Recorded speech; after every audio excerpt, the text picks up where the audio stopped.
Similar to my feelings on flaming hot Cheetos, the Fujifilm GF 50mm 3.5 was a lens that I knew I didn't need in my life, but I had to give a proper taste.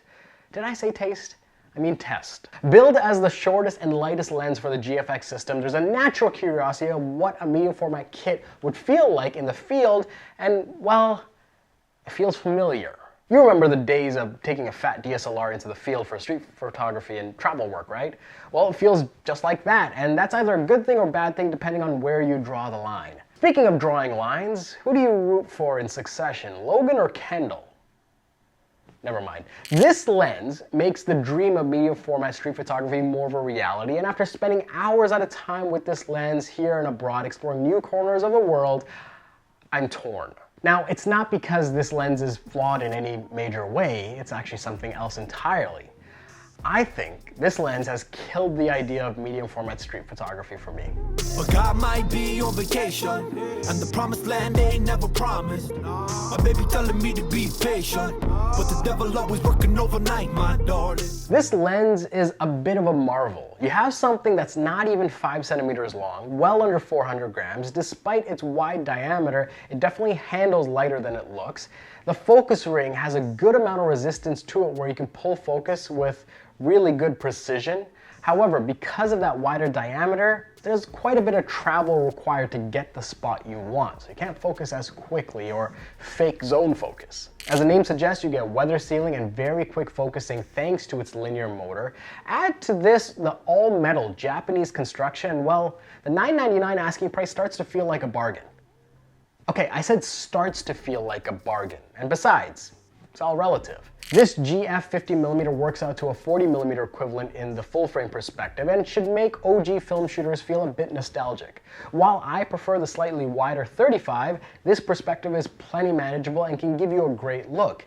In any case, you take a few steps back and, well, there you go, there's your 35 look. I've only been testing this for a few weeks, so I'll be sure to follow this up with a full review, but the image quality so far, it's really good. I mean, you'd expect all GF glass to be good since they're designed to resolve a ton of megapixels, but witnessing something this small do it came as a bit of a surprise for me. There's only a single aspherical element on this thing, but that doesn't seem to stop it from punching above its weight and delivering some knockout shots. Be it at f3.5 or higher, you're getting fantastic sharpness with no quirkiness or character, for better or for worse.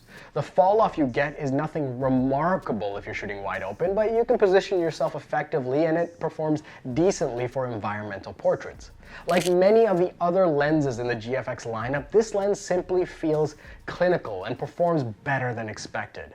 It's the cuteness of this package that may throw users off the scent, but make no mistake, this thing slaps. What makes this lens still worth exploring for me, to the point that I'm still planning on making a richer review about this thing, is how snappy it is in the field. The focusing speed, and probably because of the smaller glass, is just stupid fast. The main delay I feel happens to be from the shutter mechanism of the camera. In my eyes, the lens is not the bottleneck here in the field. And this delay is why medium format street photography may not work out for me, because dynamic situations just seem out of reach.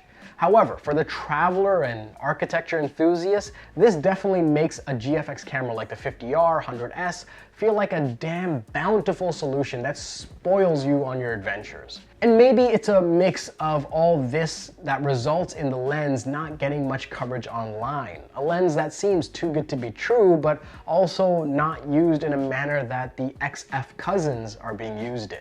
Whatever the actual reason may be, I'm looking forward to pushing this lens even further and finding out if it's something that belongs in every GFX kit. Let me take a second to thank the great people at Moment for sponsoring this video. Look, they've been supporting this channel for quite some time, and for this ad read, I'm just going to keep it simple. A lot of you watching are based in the US, and if you're planning on pulling the trigger on some camera gear this holiday season, visit shopmoment.com and support the team that truly cares about the creative journey. That's it. That's the call to action, folks. Take your American credit card, visit shopmoment.com, buy some stuff, and like I say time and time again, get out and make some dope shit. Earlier in this video, I talked about how this lens may have killed the idea of medium format street photography for me, and I'll admit my threshold is probably a lot more strict than some of you watching. The truth is, I'm gonna give this another few weeks before I make the final call. The first stretch of tests may have been a little unfair given the extremely dynamic nature of capturing content in a completely foreign place with several other priorities on the go. I need more time. Reviewing camera gear in a couple of days or weeks just seems disingenuous.